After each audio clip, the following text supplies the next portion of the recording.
polarization, they tensor these guys together. So in that language, the spin the magnitude of the spin appears manifestly as an exponent. And then getting the spin vector is, I find it a little bit more complicated. They're perfectly happy with it. But so the answer to your question is two parts. We found it convenient because we have direct access to the spin vector, but it's a massive particle. So perhaps the more natural one from some other perspective is to use a massive spinor basis. Yes. The energy is very similar system. There's a long history of amplitude. Before you can wait, say it's useful that we have see and the first reaction is no, we had all the massive. Yeah. Otherwise, you just go down to the union. Yeah, people have first prescriptions and add reference vectors to deal with massive field. Yeah. The Niemann has a different paper with others saying, oh, let me just making things look simpler by making the both-face for.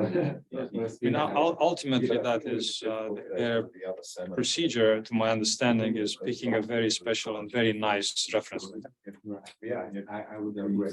But the massive spin work by with this gravity has are they that. Yes, that's right. So they have their own strategies how to construct the spin. I mean, I find it a little awkward. So that I'm not going to criticize because there's no point. They get pretty far with it too. So In the massive field, spinor basis, when I try to project it to a massless one, it will project to a tower. In that sense, when you're trying to calculate the calculation, in massless while spinor basis for a fixed spin, I should include the whole tower. So that's why I say, in some sense, the whole tower makes sense naively. It's an interesting point. It's flying out. Very nice. Thanks. Yeah, but we should go into Thanks for the questions. Oh, yeah, I think I understand. In my language, the answer would have been just that they're composite particles, and what you were talking about were bounds or exactly. Really Hence the fact that they can get close, but that's when you resolve this. Right, that's thank you. You mean I have a. Oh, I don't. At least I have laser point. Okay. Yeah. I was. And through I only.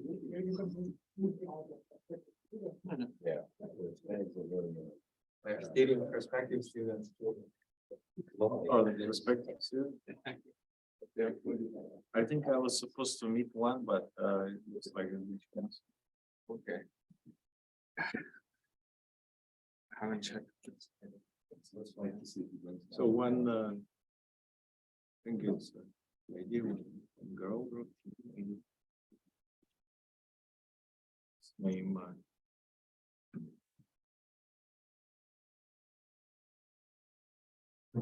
Did James try to go get a point? yes, yeah. She is a native. But she won't be remote. I cannot be here. This. Oh, sorry, Jim is sleeping. Oh, the remonk. Oh, yeah. All right, let's wait for the line.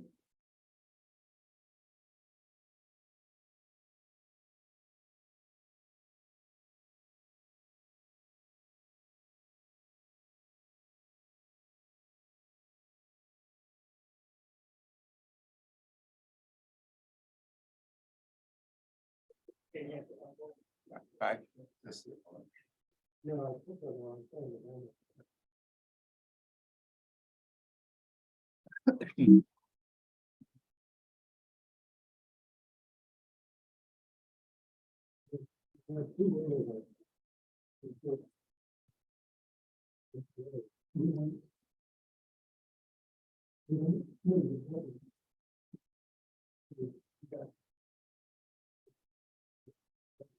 Oh.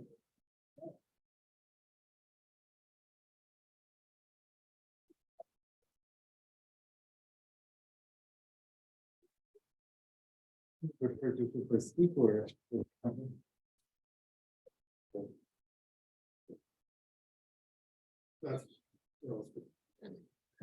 right, thank you. All right, well, let's get started. It's a pleasure today to introduce to you Steve Martin. Steve got his PhD at UC Santa Barbara, and then after postdocing, he got a position at Northern Illinois, joint position Northern Illinois and Fermilab. Of course, Steve is famous for his supersymmetry lectures. We all grew up on it, and for the students, and you should definitely, if you ever want to learn supersymmetry, use the lectures. And I should also tell you that Steve actually is working on a book that's going to come out this Sunday. So even more stuff for you to learn, very clear lectures. And in addition, he also has a book on quantum mechanics. So definitely for the students in the audience. Anyway, we're happy to have him today, and he's going to tell us about axions and supersymmetry. Thank you. So this is actually work done with my extremely great former PhD student, who is now a postdoc at Michigan. So here's the outline. So I'm going to be talking generally about the connection between what's called the mu problem of supersymmetry and the strong CP problem of the Standard Law. And so the inspiration for this is that you can solve both problems sort of simultaneously with what's called the Candella's mechanism. This implies a invisible axion. And so it turns out there are four distinct versions, minimal versions of this idea, which in the following, I'm going to be calling them base models. And the main reason for calling them base models is that I want to distinguish those from extensions of the base models, extensions of the minimal model. And one of the things we were motivated to do was to see if we could sort of catalog what are sort of all the models of this general type and what are their distinguishing characteristics. So reasons to look, I'll tell you what the base models are in a little bit, but reasons to look beyond the minimal base models include, first of all, why not, which is often a silly reason to justify writing a paper. But in this case, string theorists tend to have many fields with vector-like quantum numbers, by which I mean the right and left-handed fermions transform in the same way under the gauge group. And it's sort of strange. We're going to be giving a mechanism that gives a supersymmetric mass to the Higgs bosons. It would be sort of strange if that only applied to the Higgs bosons, when there are other fields around it that ought to get mass the exact same way. So there's why not. There's also the domain wall problem. This is not necessarily something that you need these things to solve, but it turns out you have to go beyond the minimal base models to do that if you choose the route that we're going to go. And then finally, the axion quality problem, which could ruin the whole thing if we don't address it. And then last, I'll be talking about some experimental consequences. Okay, so in the minimal supersymmetric standard model, the Lagrangian is determined by the gauge symmetries and the superpotential. For younger people in the audience, I don't know if people learn symmetry, but you don't have to know too much about this. You have to know that there's this superpotential which governs everything, which is a code for the terms that appear in the Lagrangian. And it's got some parts. It's got the last three terms there are Yukawa coupling. And the first term there is a supersymmetric Higgs mass term. And so if you have all these and you put in supersymmetry breaking, you get expectation values for your two Higgs fields, H up and H down. Their ratio is tangent beta. And there are two related issues involving this mu term. One is the fact that although it is supersymmetric, it appears in superpotential as opposed to supersymmetry breaking, it should be of the same order as the supersymmetry breaking mass terms. Presumably, if I had given this talk 20 years ago, I would say presumably at 100 TeV. Now I say 101 TeV or higher. And the question is, why should conceptually different things be of the same order of magnitude? Why? What is the connection? And that's traditionally called the mu problem. There's another feature of this term in the Lagrangian map. It's in the formal limit where you take it to 0. This thing has a Peccei-Quinn symmetry. That's just a global symmetry. I'm going to write down the charges for it in a little bit. which must be either explicitly or spontaneously broken. So the Kim-Millis mechanism, which I'll explain in a moment also, assumes that it's spontaneously broken. And so it provides a common solution to the mu problem and the strong CP problem, and predicts a very light axion of Dine-Fischler-Svidnicki type. And so anytime you can solve two problems with one idea, that's something worth pursuing. So is the potential exactly like the DFSZ model? It is, so in the minimal models, yes. In the extended models, it turns out it's sort of a hybrid between DFSD and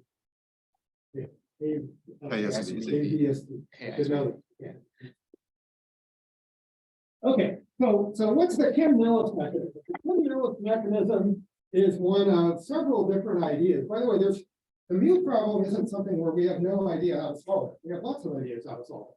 And the question is, we don't know which one is the right choice. But in this choice, what you do is you replace the mu term by the expectation value of the product of two fields. And I'm going to call them X and Y. So X and Y are going to get vacuum expectation values. And then I need something to stabilize the X and Y fields to make sure their vacuum expectation values don't run off to infinity. And that's the last term there. So as I said, the superpotential is a code for terms that appear in the Lagrangian. And so if you work out the potential that comes from that, it looks like this. The things that you should notice about this are it really depends on two different types of math scales. The point math, which is just that we're assuming X has an extra scale in which non-renormalizable operators are suppressed. And then there's the TeV scale, which is sort of everything else. So at large field excursions, this term dominates, and at small field excursions, these terms dominate. And so the VEV turns out to be somewhere in the middle, and it's the geometric mean. So if you sum anything that's not a mass dimension as a order one, then you get the geometric mean. Yeah. Why is it M Planck that appears instead of some other UV scale like the gut scale? So it could be. I'm not assuming a gut though. And so if in the absence of any other scale, I'm just going to assume it's anyway. But you're right, it could be the gut scale. Sorry, and you might have said this, I'm sorry if I missed it. The X and Y have particular charges for those particular terms that you added there. Yes, so and I should say this is one of the four base models. Because obviously I can add more terms there, right, at dimension 4 there, right? Yes, you could, but then you would be breaking the Peccei-Quinn symmetry. So there's a particular U1 that you've assumed here, or that Yeah. Kim-Millis assumed. Yeah, this is actually not the Kim-Millis model. This is a different model, but it's one of the four basic ones. Right. And so, for example, I've assumed X and Y are different fields, but they could be the same field. And one of the models assumes that. And I assume this is X, Y, but it could be X squared, Y squared. Another model assumes that. Yeah. Would you be able to still get the minimum at the geometric mean if you only use one extra field X without a Y? And so if you only use one field, then the problem is that you can either write down this or that without breaking Peccei-Quinn, but you can't write both. And so you could stabilize it. That is in fact what Kim-Millis did originally. But then you've broken the Peccei-Quinn. So remind me this, like if I'm not concerned about the Peccei-Quinn symmetry, people have played with this mu as being the result of spontaneous breaking, and it was known as Masiero or something like this, or Giudici-Masiero, right? So this is, That's not in the superpotential, that's in the Kähler. is in the Kähler potential. Okay. But it's sort of also some sort of spontaneous breaking, right? No? That's right. Okay. Okay. And then the third way, there's 33 different classes. The third way is where you assume it's just one field and then it's not renormalized. But this one has the nice feature that you get an intermediate scale, which is going to be our axion. Okay, and so the mu term just turns out to be the product of those expectation values divided by M Planck and multiplied by something that's presumably of order 1. Okay, so in fact, this answers Tony's question. This is the Peccei-Quinn charges of the global symmetry left invariant by our Lagrangian. And so I'm going to always work in a convention where the two Higgses have the same charge, which is -1. And X and Y then work out to be 1 and -3. And you have, importantly, you have charges for the standard model quark and lepton fields, the left-handed quark and lepton fields as well. Okay, so the reason this is called the Peccei-Quinn symmetry is that it cannot be exact. It has a QCD anomaly. And so that's, other than the anomaly, though, it's an exactly conserved symmetry, at least as far as we have written down so far. And when the scalar components of these four fields, the four x's in the theory, x, y, h up and h down, get vacuum exploitation values, then that symmetry is spontaneously broken. And then on general bounds, you're going to get a pseudo-Nambu-Goldstone boson, which will be the axion. Okay, so this model links and simultaneously solves these two problems. The mu problem of supersymmetry, where does it come from? And the strong CP problem. Okay, so just to give the obligatory slide on the strong CP problem, QCD has a CP violating term that you can write down, which is proportional to a parameter we'll call theta, which involves the field strength and its dual. Okay, and then there are also CP violating phases in a 3x3 quark mass matrix, but there's one physical parameter that's traditionally called theta bar. That's the sum of this theta and the argument of the determinant of the product of the masses of the up and down type quark. Okay, and the problem is there's a present limit on this from the neutron electric dipole moment, which is that it's extremely small. And CP violation in the electroweak sector and CK mixing is not small. This appears to be a serious finding. So the way the axion solution works is the axion is a certain linear combination of the x and y field with a tiny component, and this is actually important, of h up and h down, and an even tinier component of the neutral ion, of QCD. That effectively becomes your theta bar, and then when you look at the potential that's generated by QCD instantons, the potential has a minimum that is exactly at theta bar equals 0. At least in the model as I've written it down so far. Right? And so it explains why this thing should be very small.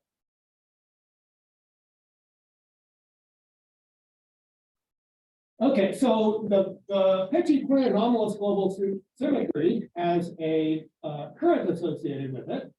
And the current has this structure where it's got some terms involving the scalars. Of course, in supersymmetry, there are lots of scalars. So here are really the only ones we care about are the ones that are destined to get vacuum expectation values. And then the fermions, which are multiplied by the corresponding charges. And it's going to be very important that in supersymmetry, some of these fermions involve xenos. Okay, and so the Peccei-Quinn symmetry is anomalous, meaning that if you take the divergence of this, instead of being 0, it has a term that's proportional to n. N is the Peccei-Quinn SU3 color anomaly. It's given by a trace over the charges, the Peccei-Quinn charges times the index of the basically of the fundamental representation. So this is just 1 per quark, 1/2 per quark, and 0 for everything else. And then there's a similar thing for the electromagnetic anomaly. And so the divergence of this thing looks like that product of field strength times their dual. So most of what I'm going to say about the phenomenology of the axions just depends on these two numbers, N and E. N is the QCD anomaly, E is the electromagnetic. Okay, so now you break the Peccei-Quinn symmetry. Like I said, the product of x and y gets a vacuum expectation value around the intermediate scale, 10 to the 10 GeV maybe. And so if you write it like this, you parameterize it in terms of the vevs times a rho, which is the real part, which isn't going to play much role here. And then the AS here is are the imaginary parts of these scalar fields. And if you take a particular linear combination that's proportional to the vevs of the things of the scalars multiplied by their Peccei-Quinn charges, that's the axion, the Goldstone boson that remains left. Right? And then the denominator here is the sum of the squares of those charges times the vev. Sorry.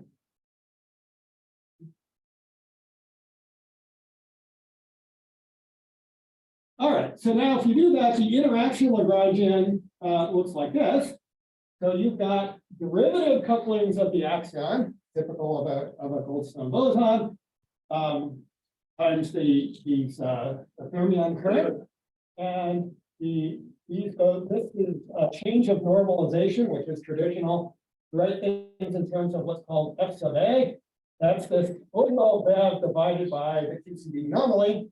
And so you write it like that, and so you've got A, the axion field multiplying f sub a in the denominator times the QCD part, and then a similar part for the electromagnetic. Because the axion is weakly coupled, non-renormalizable interactions with gauge fields, derivative couplings to fermions, suppressed in both cases by this thing, which is going to be of order 10 to the 10, maybe. In some models, n is negative. Just as a technical point, we choose a normalization in which f sub a is always positive, in which case v sub a will be defined to be negative, despite the fact that I wrote it as a sum of squares earlier. Don't worry about that. And in a few models, we find n equals 0, which is kind of a strange thing to find, because then that means there's going to be an axion. You still have a Goldstone boson from breaking into symmetry. And it's very weakly coupled to matter and electromagnetic fields, but it doesn't solve the strong TeV problem, which is not such a great thing. So I won't mention these models too much, but they do occur, sort of as a curiosity. But in the triangle diagram, the fermions, they're just standard model fermions, right? That generates the axion-gluon coupling. Yeah. Is that right? Well, and the Higgs-Zenos. It's the Higgs-Zenos that then, yeah, that was my question. It's the Higgs-Zenos that provide the bigger mass, right? Because otherwise you'd get an electroweak axion if you got an electroweak BEV for the fermion masses. No. I'm not sure. I mean, you have to integrate out the fermions, right? So what will be in the denominator is the mass of the fermions, which is proportional to FA. Is that right? No. So this FA is proportional to the VEV. Of a scalar. So what's really important, what's making this be a large number is the VEVs of X and Y. Yeah, but then in the triangle diagram, I should get the same term, right? I should get the axion-gluon coupling. From the triangle diagram, right? I integrate out the heavy fermions here or not? Sure, but the Higgs-Zenos are neutral under SU3, right? So you never Yeah. get any GBD. Yeah. So they're going to affect this, and this is actually going to be very important that they affect this. Of course, they will. But it's a non-supersymmetric version of all of this. That's exactly the same way. It just has different coefficients. Oh, okay. In this last n equals 0 case, is the axion exactly massless? Because like you're saying it had no coupling to QCD now? It has no coupling to QCD, so it's not. It's very light, but it's not exactly that because it still has an electromagnetic. No, it's that doesn't give a mass. There are no instantons. There are no electromagnetic. Like in the canonical formulation, right? If I don't involve monopoles or anything, there will be zero mass. And So well, the mass is extremely tiny. Well, I think it's. Well, you may be right. No, the FF dual, right? It's a derivative, like with the electromagnet. That is just the derivative interaction, right? There is. But it also, but built into that is the SU2. Well, if you say maybe there are some non-perturbative electroweak instantons or something like that, but even with that, I'm not even sure. But it's irrelevant. It's extremely tiny if it's non-zero.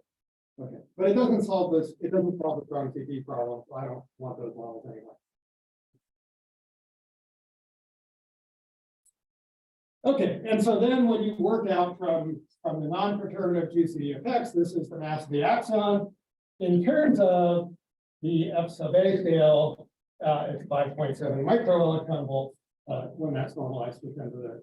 And then, as I said, theta bar, this turns out to be the expectation value of A, normalized by this, which is 0. Except for in a while, we're going to add extra terms, which will make this not like.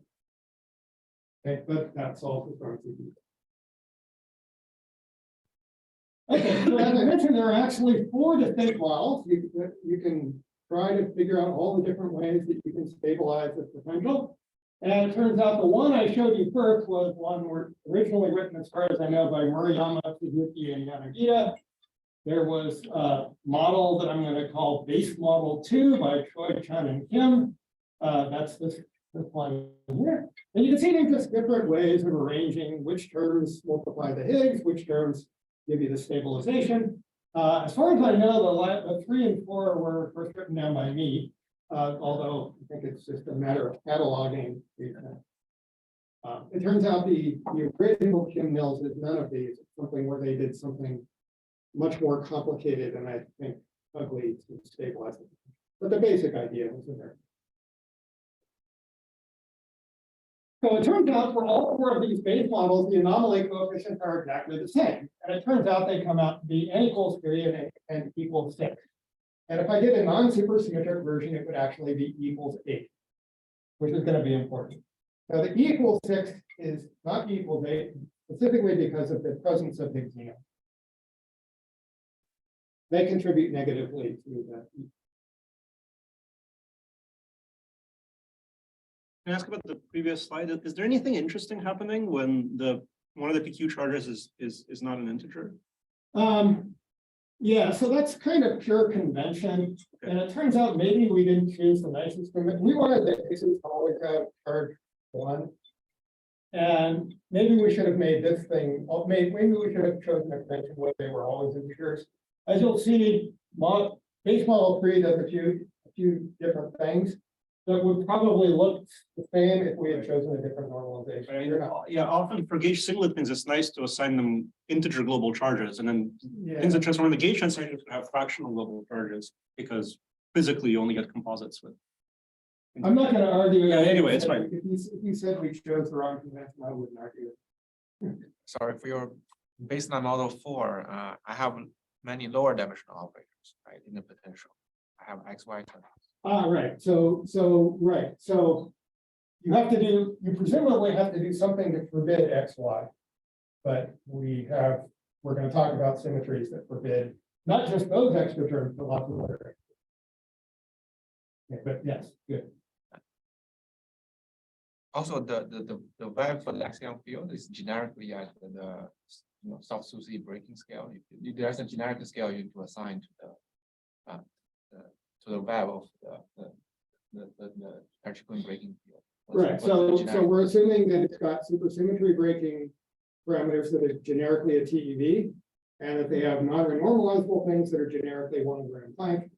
And then yes, they always come out to be they always come out to be the geometric mean. One thing I should mention is a technical aside. Sometimes people leave out these A terms, and it turns out that's a mistake because you leave out the A terms, which are generically going to be there. And if you leave them out, then sometimes you don't get the right vector representation. But generically, if the superpotential terms are allowed, then these should be allowed as well. They have the same symmetry.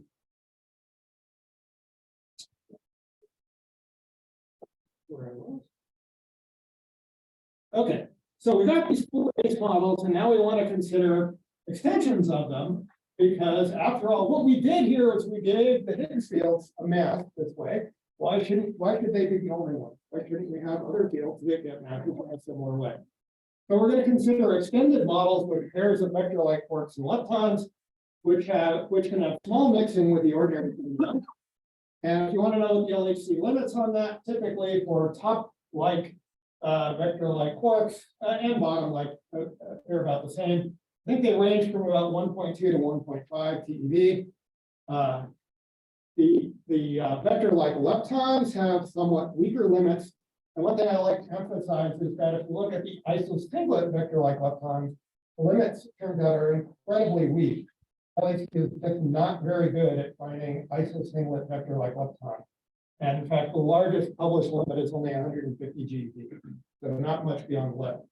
And in fact, there's even a window between 100 and 125 where there's no limit. Right? So this is an example of something where a linear collider really could be a discovery machine for something that's fairly simple, a weak iso-singlet vector-like lepton. And you can make the hierarchy between that that state and a colored state in SUSY breaking model? These masses are not set by supersymmetry breaking, they're set by it's a bare mass.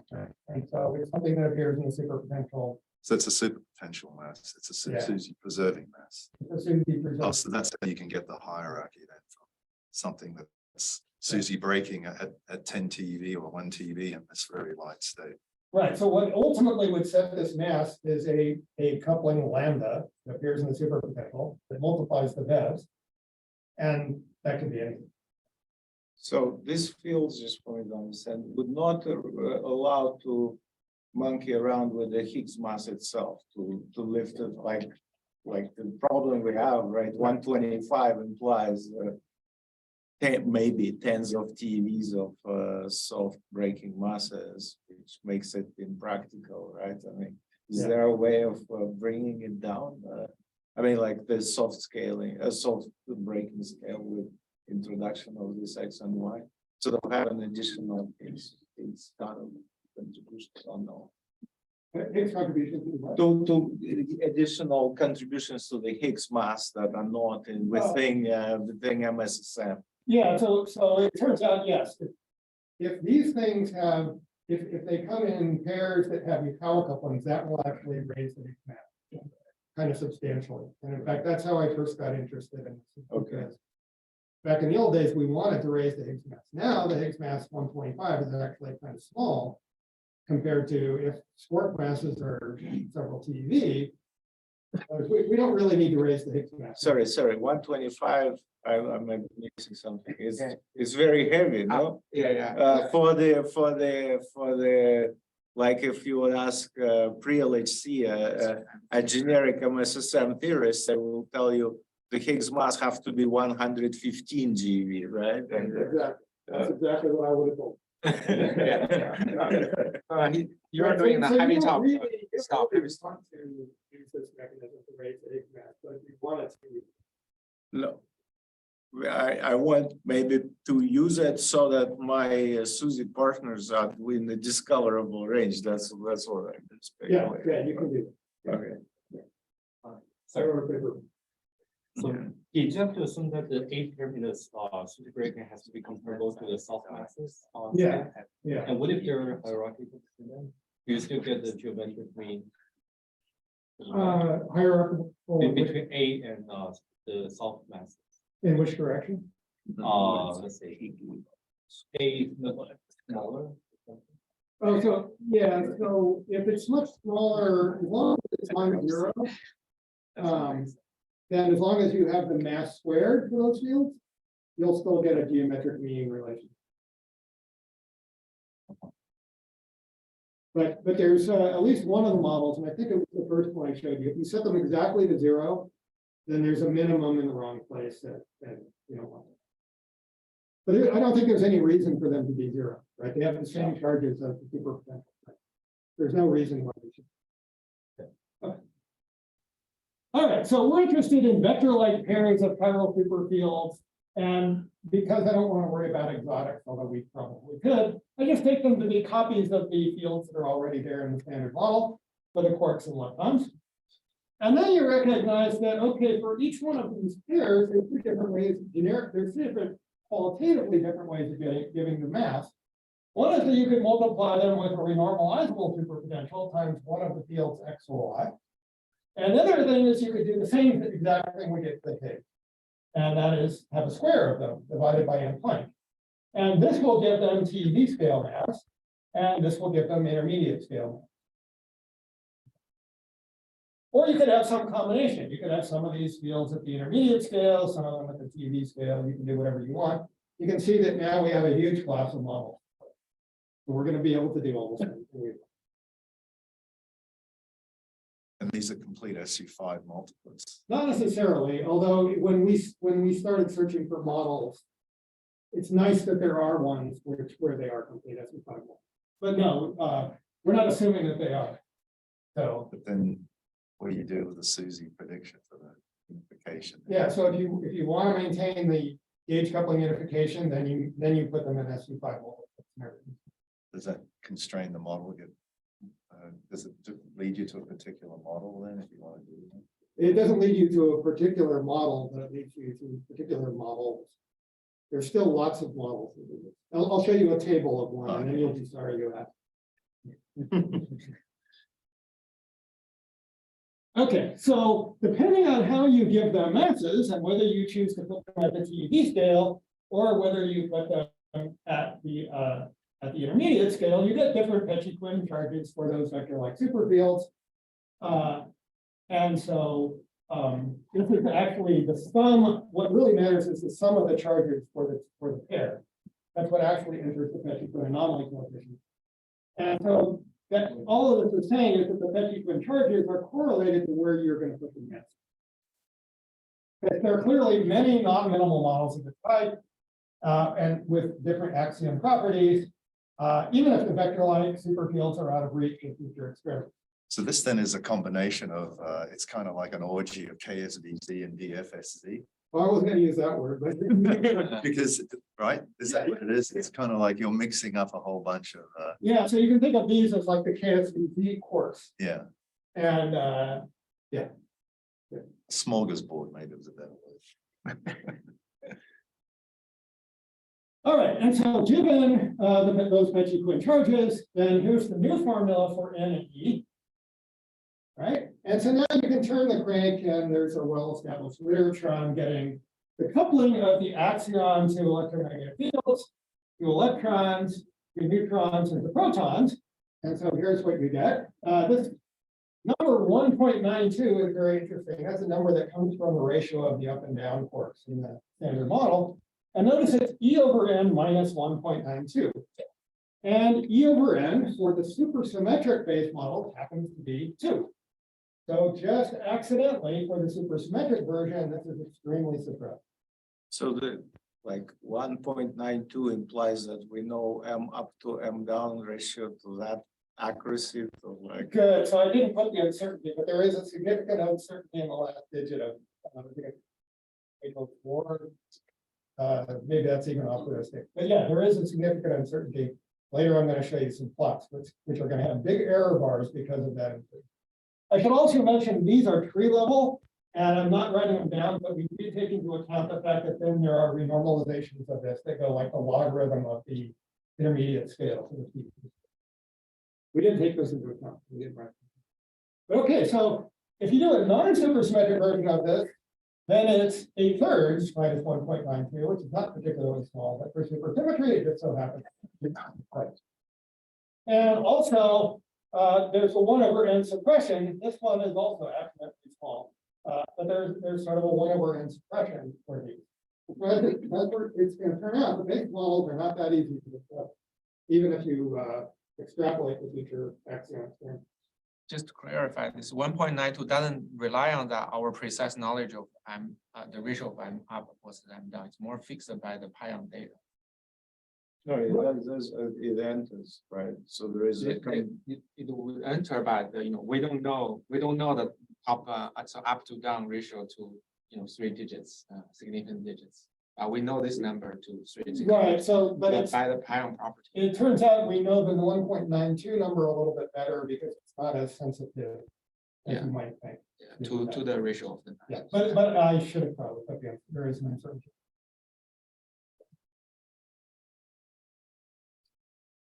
Okay, so one of the problems that we have to worry about is after the Peccei-Quinn symmetry breaking, I think it was Sakivi who first pointed out that there's a domain wall problem, because when you break this, you have a discrete subgroup that's left unbroken, and the number of different bacula that you get after the breaking is a number that's called n sub dw, sometimes people call it curly n to distinguish from the n from QCD. But anyway, there's a formula for it that you can work out where it's the minimum integer of this thing, where you choose the n sub f to be any integer you want. So for any given model given by the Peccei-Quinn charges, you can work out what this thing is. So there are different ways out of the domain wall problem. The 3 that I know of are, one is you can assume the Peccei-Quinn symmetry is broken before inflation takes place and is not restored, so that the observable universe is just a single patch of the initial axion VEV. that initially had a common single value. So then there wouldn't be any domain walls that we can see. Another way you can do it is to embed this in a continuous gauge symmetry. So secretly, the NDW vacuum are not actually different vacuum. They're the same vacuum. Or you can find a model where n sub dw is equal to 1. So the other two I have nothing to say about. There's nothing wrong with them. I'm not going to go into them.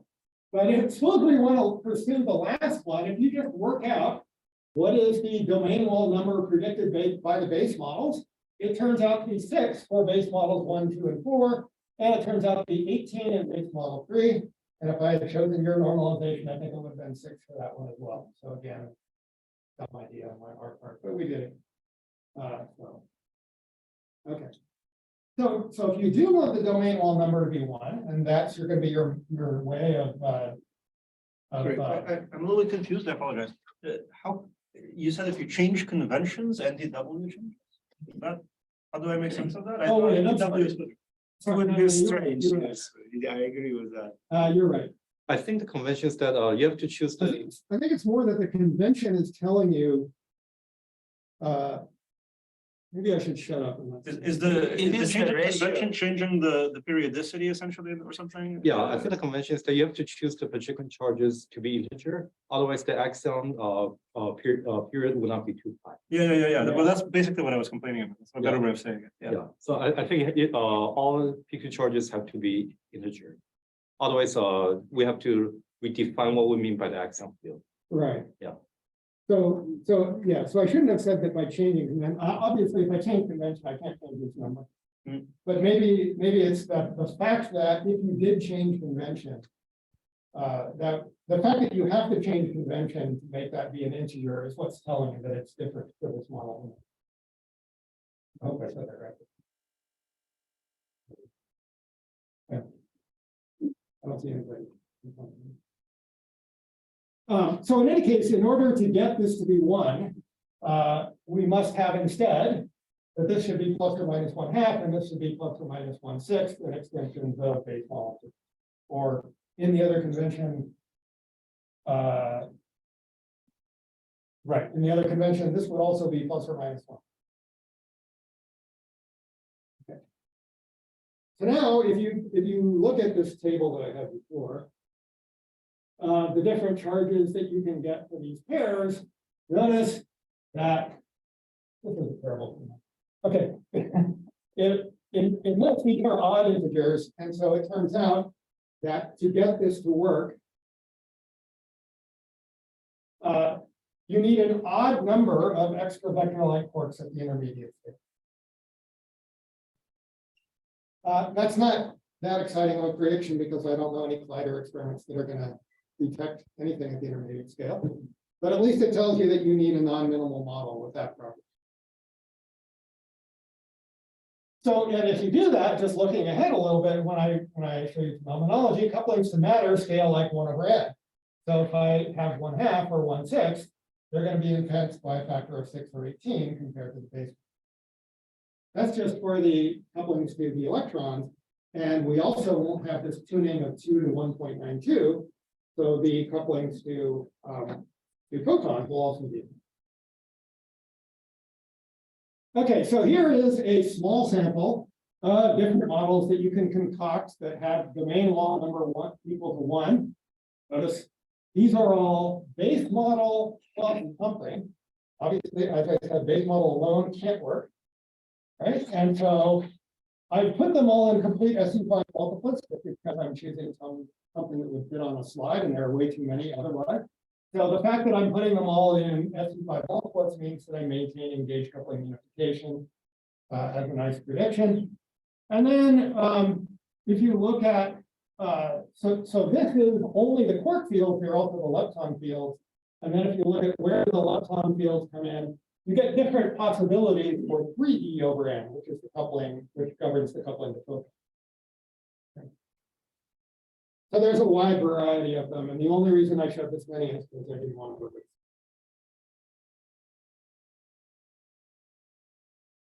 Okay, so now we turn to the other problem that models of this type can address, which is the fact that this is called the quality problem for axions. And that is the fact that you could write down other fields like this, which have a maximum power of P and which would break the Peccei-Quinn explicitly. And so if you break the Peccei-Quinn symmetry explicitly, instead of just getting an effective axion mass squared term, you get a term linear in the axion. And it's proportional to some dimensionless coupling that we're calling delta times this ratio of the intermediate scale to the Planck mass scale with the power of P built in. And the problem is, now that you have a linear term in the axion field, the minimum is not a theta effective equal to 0, it's something proportional to this. And even though this is typically a small number, we know this number is 0 very well. So that's the axion quality problem. The idea is we want to see if we can forbid terms that have P that have P smaller than some of them. Stephen, if I have this bad term, I would not have a domain wall problem anymore, right? Because this term tilted the potential. Right. So it did something good for you regarding the privacy. Yeah, that's actually true. If I don't care about solving the strong CP problem, that'd be happy. And what if the Peccei-Quinn symmetry is actually a gauge symmetry in the first place? Then it, Well, since it has an anomaly, I don't know how to make it. Although, I see, but you know, on an earlier slide, you were mentioning something about gauging. Did I misread it? You can make it a composite of some gauge dynamics, right? The axiom. Then one can. Well, I'm really referring to the slide where there was something about the domain wall problem, and there was some statement that by gauging you could make it go away. yeah. So you're not. I think you're not gauging. You're not gauging the Peccei-Quinn symmetry. You're gauging another symmetry that relates those vacuum. So the vacuum are related by a gauge transfer. But it's not still. This is the discrete gauge symmetry. You're just imposing a discrete gauge symmetry. Okay. No, it's a continuous gauge symmetry. Yeah. So what is being gauged? So what's being gauged is some other U1 that is not Peccei-Quinn and yet which relates the different vacuum. Okay, I'll take your word for it.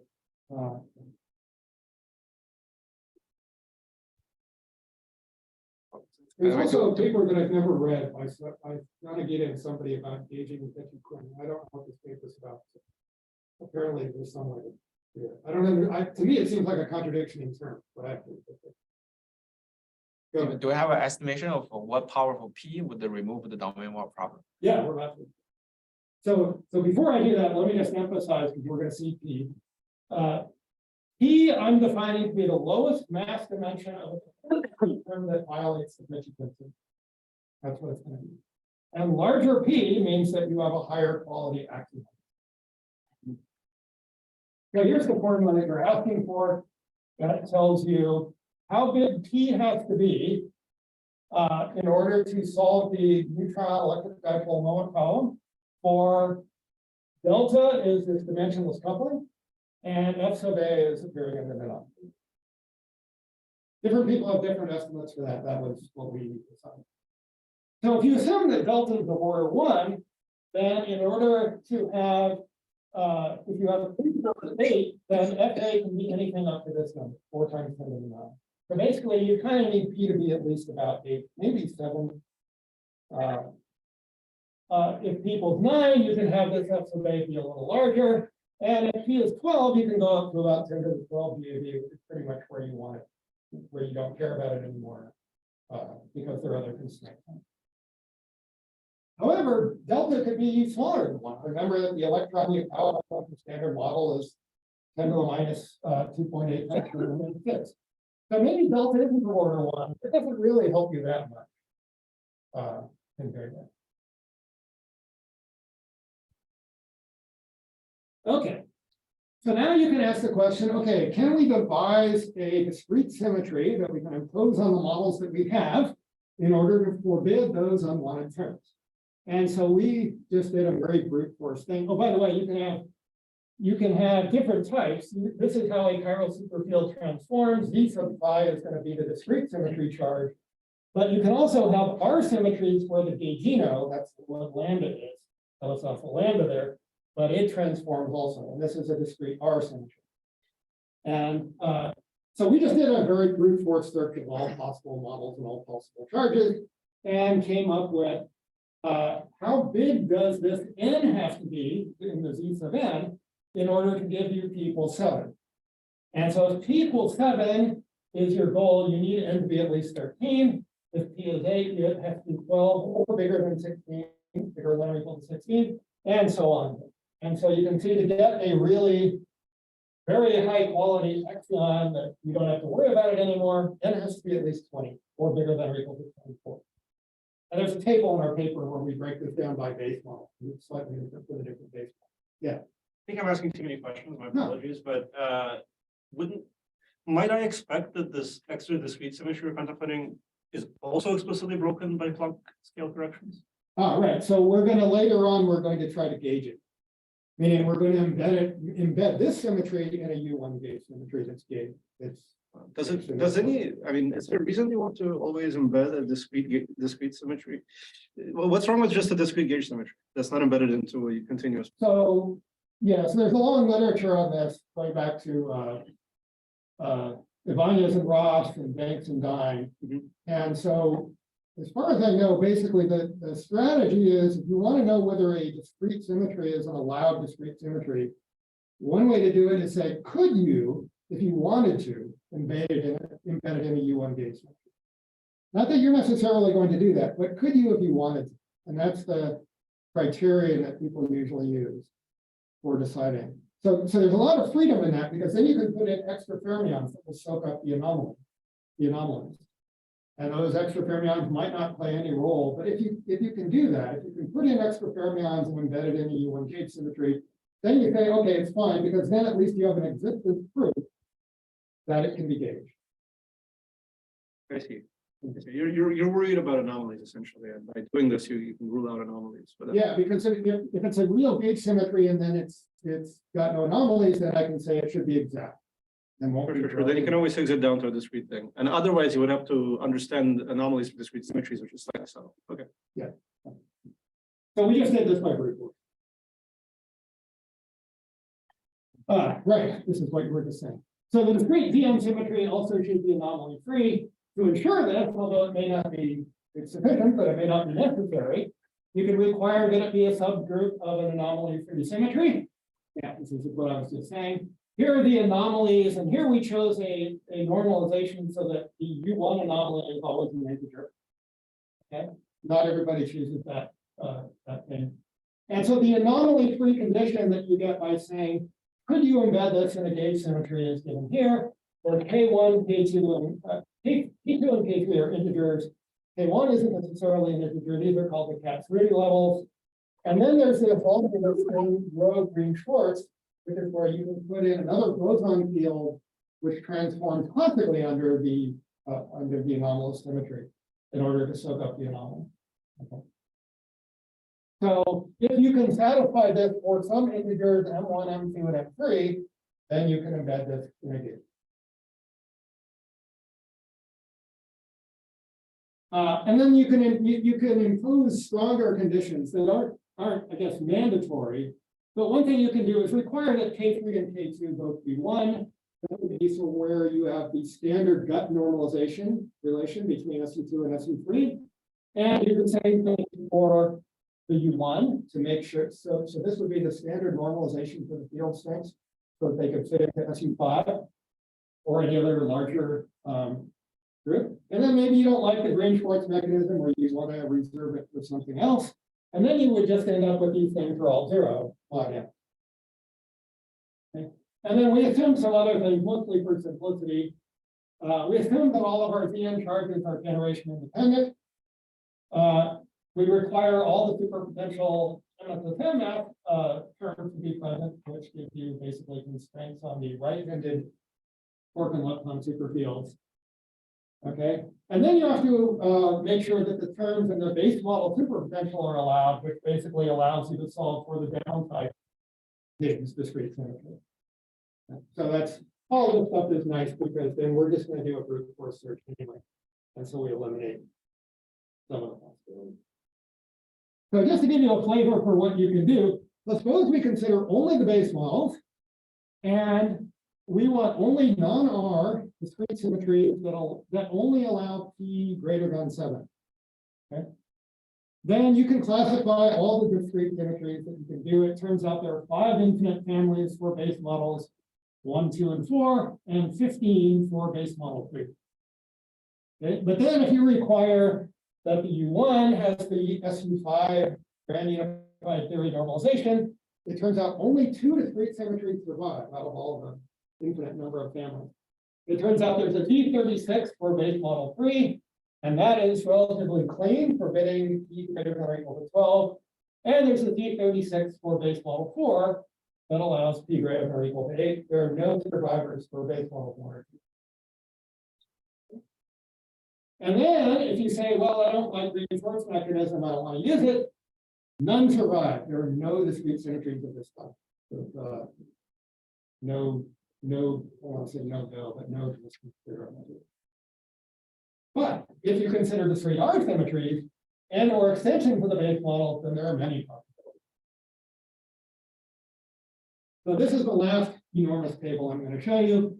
This is a small subset of the VNR symmetries that have complete anomaly cancellation with no Green-Schwarz mechanism and have something to discover at the TeV scale.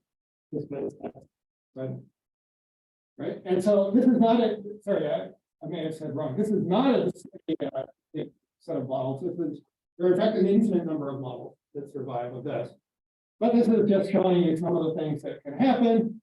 You can have very clean axions with P equals 20 if you are willing to admit a D108 symmetry. And these are all R symmetries, because otherwise what I said on the previous slide tells you they don't exist. Okay. And you get lots of different possible values of N and E. Okay, my pledge to you is that if you don't fall asleep for the rest of the talk, I will show you no more big annoying tables. If you want to find the big annoying tables, they're on my paper. But we could say this: for every N and E that you can get, you can find an infinite number of discrete symmetries that opens back the Peccei-Quinn symmetry sufficient. However, I have to tell you, these models will not win any beauty contest because N tends to be pretty large sometimes.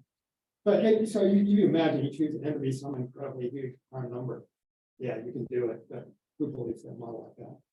We didn't say that in our paper. But in some other sense, who cares? From a low energy point of view, I can't think of any experiment that's going to tell you what the discrete symmetry was anyway. So maybe all we care about is there's an existence proof that you can do it. In the foreseeable future, our only experimental handles are if an axion is discovered, we'll be able to, in principle, at least, get something about the anomaly coefficients. And if it's one of these models that has extra vector-like quarks at the TeV scale, we could discover those. But Steve, a question, yeah. But what role does the web play here now? Because you would get another constraint on axion dark matter with these models now, right? Because right. So I could. I mean, there's lots of ways out. I could imagine the WIMP density is just too small. I could imagine that. So you could play both sides. Yeah. You can either have it all axion or WIMP or a combination. Right now, it turns out it's pretty easy to get the, especially in the models with domain wall number 1. It's pretty easy to get the dark matter density right with just axion. And then does that open up? That opens up SUSY parameter space for the. Do you have to assume R parity breaking or not? Or, I could if I wanted to. or you could just have the WIMP underproduce. Sorry, just to understand the hierarchy here, no, or this spectrum here. You only introduce vector like fermions, or that can be at TeV scale. What happens to my SUSY particles, stop and leptons? What's their scale? You mean the superpartners of these things? No, not those things. The superpartner of our normal quarks and leptons. They're not really affected by. So you set them to be 10 TeV or higher. I more optimistically would say a few. They just stay at their normal values, I think. They I don't don't get have to have them. I just have to have them be out of reach of the current LHC value. Yeah, but there's a scale relation, right? Somewhere you said there's a scale for the axion in some geometric mean of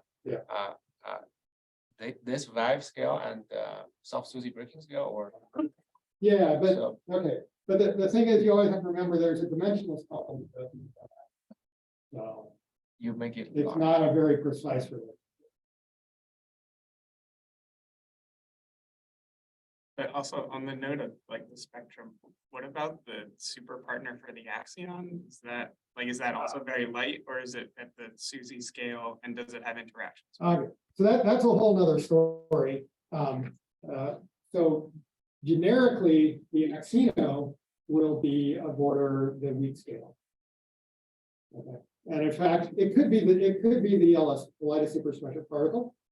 And so you can actually have decays of the neutralino LSP would be LSP down to that thing, and those decays could be macroscopic. There's a literature on this. I wrote a paper on this. But there's some other people who studied it more carefully. There's a whole story. By the way, that's another way that you could get some component of the dark matter be a supersymmetric fermion. You could have the would-be lightest supersymmetric particle decay down to that, down to the axino. Okay, and that decay can happen early enough so it doesn't ruin anything. And then the dark matter density will be suppressed by the ratio of those masses. And the axino just be the dark matter? Yep, the axino. And then the sad thing is it would be much harder to detect. All right. So in the following, after this slide, all the rest of the slides are going to be pictures of constraints and prospects. So in doing this, I'm going to compare to some various non-supersymmetric benchmarks.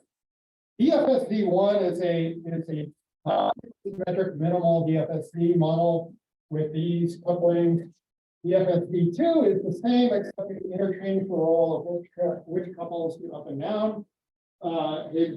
And then the KFBZ are distinguished mostly by the fact that at true level, their couplings to ordinary matter are just zero, but they get very tiny logarithmic renormalization group effect correction. Okay, so I'm going to be comparing these models to those benchmark models. Okay, so one thing we could do, this is a plot that we made, which basically says, let's take the non-supersymmetric DFSD1 model as our ultimate benchmark. And then we're going to compare models, the ratio of the coupling of the axions and photons to that benchmark in a scatter plot with the coupling to electrons to that benchmark, right? So the non-supersymmetric DFSD model, by definition, is at the 0.11, right? The KFBZ models are way down here. Like I said, they have tiny couplings to matter, but their couplings to photons can be either larger or smaller than that. Okay. The base models are here. So this big error bar is the error bar in 1.92, right? But they're have a very small coupling to photons compared to the non-supersymmetric version. Okay. And on this plot, what's going way up here is the models with domain wall number equal to 1.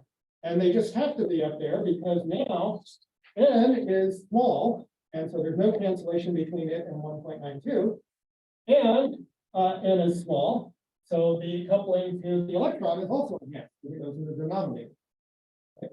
So these things are great for trying to discover. There's a correlation between solving the domain wall problem and detectability. Here's the same thing, but now what I've done is throw in all the other models that we found. So this is, each point, by the way, is probably an infinite number of different models that live at that same point, just because they have the same anomaly. And that's the only thing distinguishing them on this plot. All right, so there's base models with, can you discover something in a TeV, something, notice, because of the 1.92 uncertainty, the error bars here are getting gigantic. You don't know this very well, you just know it's probably small. And so this is all the things you can get in these models, hidden here somewhere in Strongly.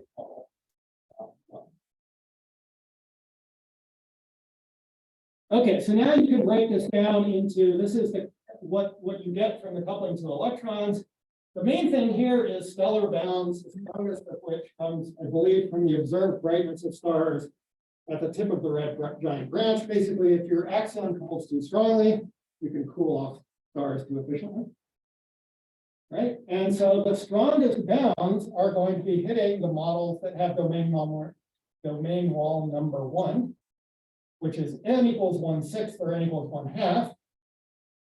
Okay, the base models are this black line, so those constraints are weaker. The blue models, the blue band here is extended models that other than this model of 3 that that you can get. So depending on where you lie in these models, you get different constraints on these scenarios. Okay, this is coupling to neutrons, and this is showing the bound that you get from supernova 1987A. We followed this paper, which, by the way, seems to say, as far as we can tell, that you should be picking these models not quite as strongly as other people sometimes take them. I don't know. I'm not an expert on this at all. But basically, they gave a constraint that looks like this, which limits the size both of the coupling to neutrons and to the coupling to protons, which is correlated with it, but not the same. Okay, and so the pinkish sort of region is sort of excluded. Right. So, in fact, in our models, there's a simple formula that basically gives you that shape. When you translate it into the, sorry, I should have said the axion math for F of A equivalently versus this. Okay, this is exactly the same plot, but now I put in what is, I think, a very optimistic, or I don't know, maybe not optimistic projection of this proposed experimental idea called Ariadne, which is a way of detecting axion-mediated interactions between a tungsten source and a helium-3 gas. I've just told you everything I know about it. It requires CP violation. It's a mass times spin coupling. Yeah, it's a mass times spin coupling, and so this is a optimistic projection of what they can do. And your CP violation comes from. Wait, no, I think this is just the axion mediated coupling. I'm not sure if this one requires. Ariadne is my spin coupling, so it requires CP violation. Okay. Okay, so in any case, where would that even come? Well, you have, if you allow for this non-perfect Peccei-Quinn symmetry, right? You have a source of CP violation as not fully compensated theta QCD. Right? So it's really the theta bar. Right. So if if I'd be guessing, looking at this plot, is sort of do you assume certain P here, like the breaking of? No. Okay, No, so we just took their paper and add some. well, I would say like if you take P to infinity, Then it won't work. then it will have to disappear. That yeah, Okay. that's Okay, that's good. I need to read fine print on this. Thank you. All right. Yeah, the good thing about it is it doesn't depend on you believing whether the axions are dark matter. Okay, and this is the sort of more conventional searches in terms of the coupling to photon. This is, so again, as a function of the axion mass. So first of all, there's a constraint at the top, and by coincidence, you get very similar constraints from two completely different sources. One is from the evolution of horizontal branch stars, and the other one is from the CAST experiment. This is CERN Axion Solar Telescope. And basically what they're looking for is axions that are coming from the sun. And then you have some big magnetic field here on Earth that converts them into X-ray photon, which you can then detect. Okay, so but just, I guess by complete coincidence, they happen to give almost the same bound. And then the various diagonal lines here are different versions of the model. So in this blue shaded region are the domain wall number 1 models. And this green is the base model. Okay? And then there are constraints from the typical pictures that use a cavity to try to detect axion dark matter.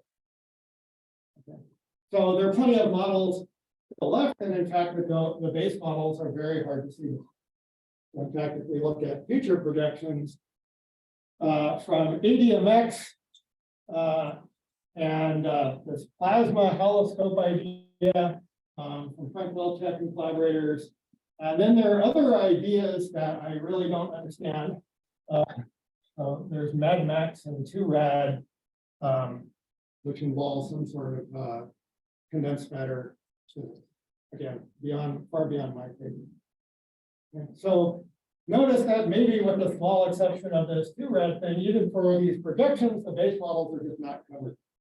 So we're immune from this sad fact, we're immune from discovery from those.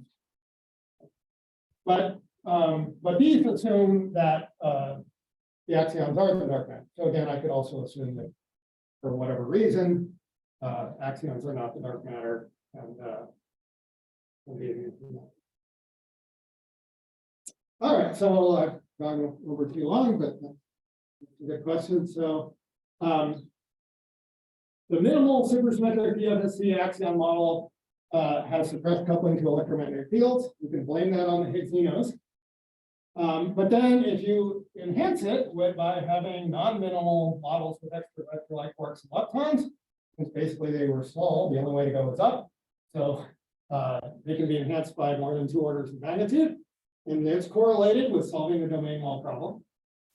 Prospects for direct detection are not encouraging for the SUSY-based models, somewhat more encouraging for the extended models, at least if the axion is the dark matter. And we have existence proofs for anomaly-free discrete symmetries that solve the axion quality problem. But to be perfectly honest with you, I would not claim they solve any beauty contests, and I'm not particularly happy with any of them. But that's it. Thanks.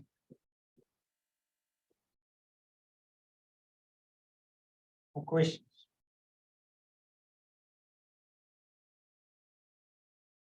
Go back to the last slide, just to make sure that the domain wall equal 1 model are actually more discoverable than the standard QCD axion models.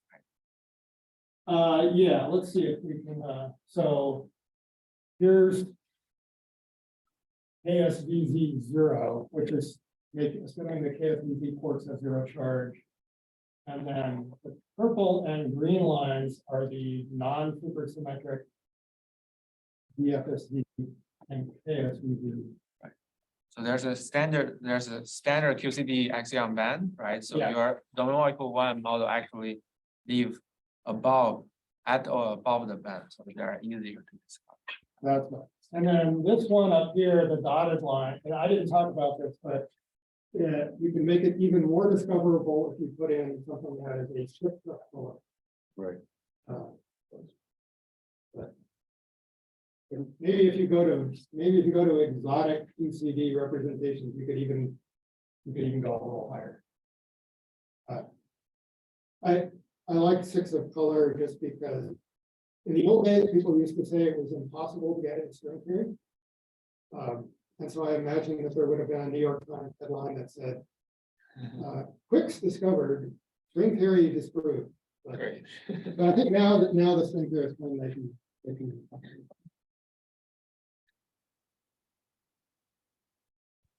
So regarding the axion quality problem, it might be possible also to have some non-perturbative radiation correction, right? That might also contribute to theta power. How does it work in this extension?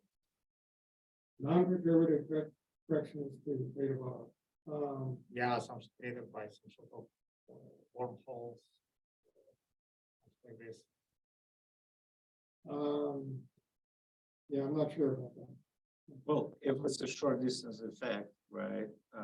This is all lumped up with initial value for the theta bar. And so it will all depend on your quality. The axion quality is perfect, and then this is right. Unless your effect is like a long distance and can be, you know, pictured below the QCD scale, in which case it is a problem. I think the problem here is that don't know in advance. If it's short distance or- No, if this is the beauty of Peccei-Quinn symmetry. If it's absolute symmetry, then you can have any kind of radiative corrections. It's all lumped up and all removed by the theta, because axion is a low energy condensation, so it will kill everything that renormalizes theta at the UV scale. That's together, right? That's the state.